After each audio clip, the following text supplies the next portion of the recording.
Welcome back to Major Misconduct. I'm Scott Taylor. That's Curt Keilback. We are live at 4Play Sports Bar, and we're talking Jets, because what else is there to talk about now? It's June, after all. You've got to talk about hockey in June.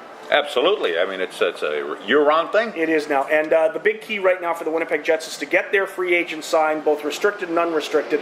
We've talked about Tanner Glass and Timmy Stapleton, two guys that I think they need to get signed, because you've got to have these people in your lineup. Not expensive players who can fill holes and get jobs done and check.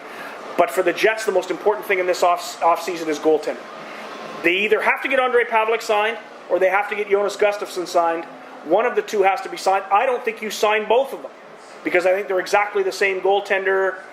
Talk amongst yourselves. You know, it's interesting, too, because now both sides have got leverage. Obviously, right. Pavlik has got the leverage of saying, hey, the KHL wants me. They're willing to pay me, I don't know, $5 million, whatever the heck it is.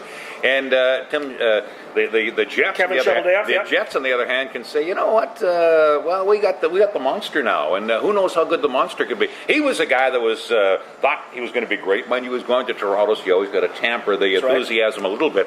But he was a guy that looked like he was going to be pretty good. He had a bit of a heart problem, I guess, significant heart problem, and you wonder how long. Well, the Jets have a goalie who passed out in Atlanta. Yeah, well, so exactly. It's full of heart problem. So I mean, this and where Pavlik is concerned, I mean, $5 million, they're not going to pay him anywhere near that. It's a leverage thing, because where goaltenders are concerned, he's not that good. Well, you don't get that good in that short a period of time. And an example would be goaltenders can be flashes in the pan.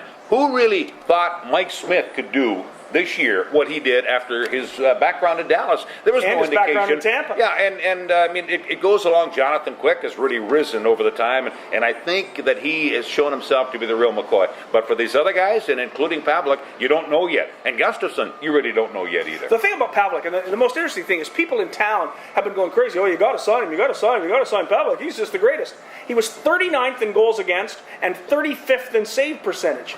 He is almost exactly the same numbers as Jonas Gustafsson, and Jonas Gustafsson got nothing but criticism all season long in Toronto, and they're almost exactly the same. Their records are almost exactly the same. I mean, these are two guys that are basically the same goalie, and Cheveldayoff can now look at both of them and say, okay, this is how much money I got, this is what I'm prepared to offer. If you don't like it, see ya. Yeah, you can't mortgage everything on the basis of a goaltender. You can't strip mine the team on a goaltender. Well, and not a guy who's 39th and 35th in the stats. Exactly. And if anybody has looked at the splits on this past season and have seen how Pavlik was weak on the road, he was not very good on the road at all, then you know you got a guy that may not be as good as that one save that won some TSN thing ended up making him. He was fun to watch at home, played well at home, but not very good. And besides that, if you pay Pavlik $5 million, you've really done a job on your future. Players who are better than him now are going to want more. Exactly right. You can't do it. When we come back, we're going to talk about some big trades in the National Hockey League during the NHL draft, and what's going to happen in free agency coming up on July 1st, because there are a couple of great players available.